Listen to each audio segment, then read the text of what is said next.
Okay, so Fairy Tail is back, and I am kind of disappointed. Not with the chapter, but with the fight. Like, I was hoping for a full-on, brutal smackdown between Loctis and Kirin, and what I got was basically Loctis devastating and dominating Kirin. For literal months, I have been waiting for this fight. I have been hoping for this fight, and it just didn't deliver. It kind of sucks. It really does. I mean, I'm glad I got the Urza fight I was looking for. The one, like, a angry, brutal Urza and a bloody fight is always the best. But it would be nice if we could get a lock fight like that too. No, not this time. Now, while the fight was disappointing, the chapter was not. The chapter was actually really good because the chapter actually was a flashback, and I really do like flashbacks when it comes to characters because you really get to see what they're about and what they're like and why they are the way they are. For some reason, Kirin is the only member of Diablos that we're getting a flashback for. I'm surprised by that, but we actually get his flashback. We actually go back to when he was a kid, like 40 years ago, where apparently he was basically an orphan, basically adopted by the guild Diablos, run by Joe. So basically, how Fairy Tail roots its members just adopted orphans. Joe, apparently, even back then, was extremely powerful, and he killed the Lightning Dragon King, or Thunder Dragon King, which is insane to me that he could do that, but he did it. And he has Kirin as a child to eat the Dragon King, but he refuses to let him eat the heart. Instead, he sells the heart, which obviously we know he sells it to Lux's father, who in turn turns it into a lacrima and sticks into Luxus. Now, because he ate him, the Dragon King refused to pass on to the afterlife his soul, and he basically haunted Kirin, even as a child, basically demanding to get his heart back. Give me my heart, give me my heart. And this basically traumatized the poor boy, because no one else could. And the soul of the Dragon King continued to go after him and haunt him, basically. That is until the Ghost Dragon Slayer, I was surprised that they brought him back into the story, healed the soul of the Dragon King into a box, because he noticed Kirin was suffering. He was the only one who noticed because he's a ghost himself. And he basically gave the soul of the Dragon King to Kirin to watch over. But even then, it continued to pester him, demanding to get his heart back. And so, Kirin basically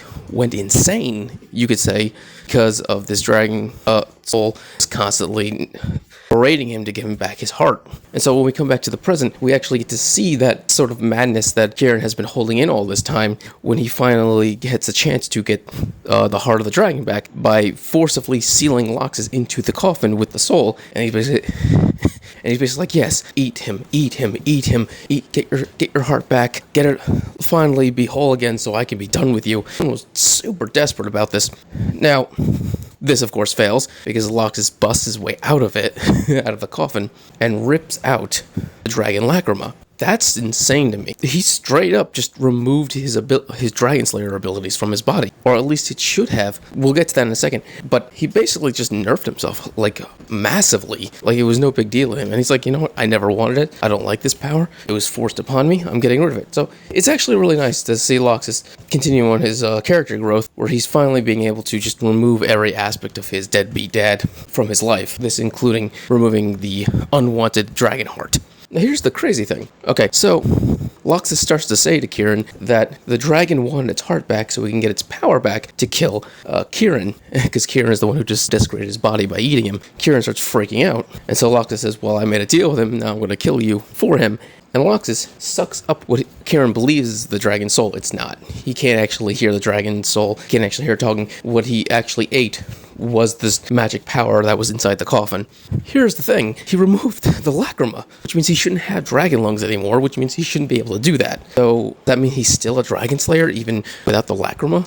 Or is this like the embers of the power that are still within him, and after this it's going to just fully fade away over time? Either way, Loxus sucks up the magic power and just one-shots Kirin. Like just a massive red lightning strike.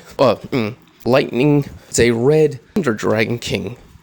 So Loxus does in fact harness the power of the Thunder Dragon King. So, okay, that's fine there, but still, a lot of it doesn't really make a lot of sense. I hope it gets explained. Like, does he still have Dragon Slayer powers, even without the lacrima? Is this just the embers that are just fading away? Like, go with the My Hero Academia example with All Might. Is this, like, one last hurrah? Like, I'm confused. I really am. I'm going to assume his red lightning it has nothing to do with his Dragon Slayer magic, because it's basically his blood infused into into his lightning magic. So he still has that. It's just that I just don't know anything about the Dragon Slayer part of him. But once again, Laxus doesn't care. He never wanted it. He doesn't like it. And the fact that he realizes that the lacrima is made from the heart of a dragon kinda pisses him off. So he's done with that altogether. He's done with his father. He's done with all that crap. And that's good. It's good that he finally was able to move on. But yeah, the fight itself was, once again, they just smacked each other around a bit. Loxus then absorbed a bunch of magic power and then took Kirin out with one blow, and that was that. Disappointing, but I guess they wanted to show just how powerful Loxus had become, even without a lacrima, but still, I wanted a full-on drag-out fight. Okay, I guess the next 2 weeks we'll be able to see what happens with Suzaku and Natsu, with their fight. That'll be cool, hopefully, or maybe it'll be a quick dumb thing. No, seriously, I'm really bummed out. I'm really bummed out that Loxus didn't get a proper fight. But hey, it is what it is. That's just how it's gonna go sometimes, I guess. Don't want to leave you on a downer, but that's all I have to really say on the subject of the moment. By the way, a quick update. I am planning on doing a power scaling thing when this arc finally wraps up, which should be in the next, 2 to 3 chapters. So, get ready for that. Okay, if you like this video, please subscribe, give it a thumbs up, so you can enjoy more Fairy Tail and other anime things. Thank you, and have a great day.